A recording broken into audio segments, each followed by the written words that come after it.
साहिबगंज जिले के तलझारी प्रखंड पर में राजमान लोकसभा से एनडीए प्रत्याशी ताला मरांडी ने दूधकोल गांव में चुनावी कार्यालय का फीता काटकर उद्घाटन किया। इस दौरान समारोह में हजारों कार्यकर्ताओं की भीड़ उमड़ी और वहीं इस मौके पर ताला मरांडी ने इंडिया गठबंधन के प्रत्याशी विजय हांसदा और जेएमएम नेता कल्पना सोरेन पर तंज कसते हुए कहा कि विजय हांसदा विकास के मुद्दे पर जीरो है और जल, जमीन और जंगल को लूटने के ये हीरो है। झारखंड के राजमहल लोकसभा सीट में अंतिम चरण में चुनाव होना है। वहीं अगर हम भारतीय जनता पार्टी की बात करें तो वो क्षेत्र में भी जा रहे हैं और मोदी सरकार का उपलब्धि गिना रहे हैं। यहाँ तक कि अगर हम विभिन्न मंडलों में भी बात करें तो वहीं पर भारतीय जनता पार्टी जो है एक कार्यालय का उद्घाटन भी कर रही है। इसी कड़ी में अगर हम तालझारी मंडल की बात करें तो यहाँ पर भी जो है भारतीय जनता पार्टी के यानी कि एनडीए के प्रत्याशी ताला मरांडी ने यहाँ पर जो है कार्यालय का विधिवत तरीके से फीता काट कर उद्घाटन किया। यहाँ पर हालांकि उनके जो है उद्घाटन कार्यालय में अगर हम भारतीय जनता पार्टी की कार्यकर्ताओं की बात करें तो यहाँ पर सैकड़ों के तादाद में कार्यकर्ता है और कार्यकर्ताओं में एक अलग सा उत्साह देखा जा रहा है। मेरे साथ यहाँ पर जो है ताला मरांडी भी मौजूद है। हम लोग उनसे भी बातचीत करेंगे और जानेंगे कि आखिर जो है 2024 का जो लोकसभा का चुनाव है, चुनाव का क्या रणनीति है। साथ ही साथ अगर हम बात करेंगे कि प्रधानमंत्री नरेंद्र मोदी का तो उसका भी दौरा होने जा रहा है इस बार। सर, सबसे पहले तो सर न्यूज़ नेशन में आपका स्वागत है सर। आपका भी। सर, राजमहल लोकसभा सीट की अगर हम बात करें सर, यहाँ पर त्रिकोणीय चुनाव होने की आसार देखी जा रही है। भारतीय जनता पार्टी के सर इस बार क्या स्टैंड है?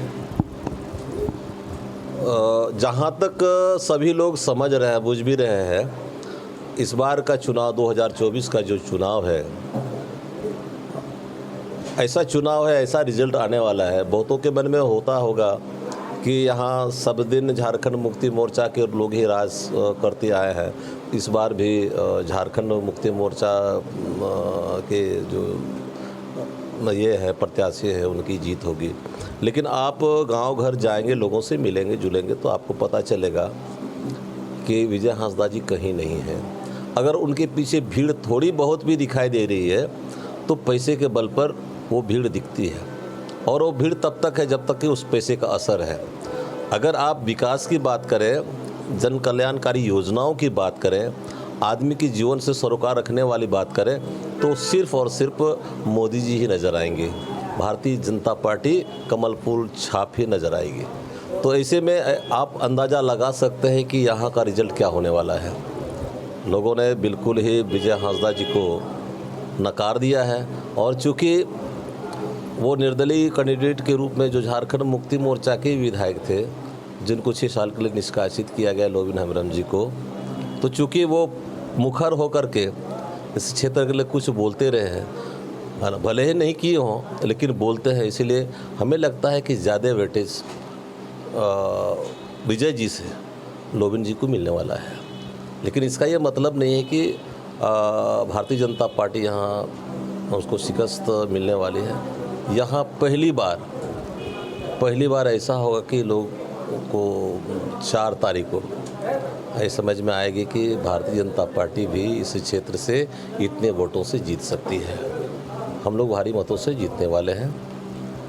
सर, मेरे साथ जो है अगर हम बात करें तो जो है भारतीय जनता पार्टी के जो प्रत्याशी राजमहल लोकसभा से ताला मरांडी थे, इनसे हम लोग बातचीत किए और जिस प्रकार इन्होंने जो है इंडिया गठबंधन के प्रत्याशी विजय हांसदा पर तंज कसते हुए कहा कि विजय हांसदा जो है विकास के काम में जीरो है और लूटने के काम में हीरो है। लेकिन ये अब आने वाले समय में देखने वाली बात होती है कि यहाँ की जनता किसको मौका देती है और किसको अपना सांसद चुन के दिल्ली भेजने का काम करती है। कैमरामैन विष्णु के साथ गोविंद ठाकुर, न्यूज़ नेशन, साहिब।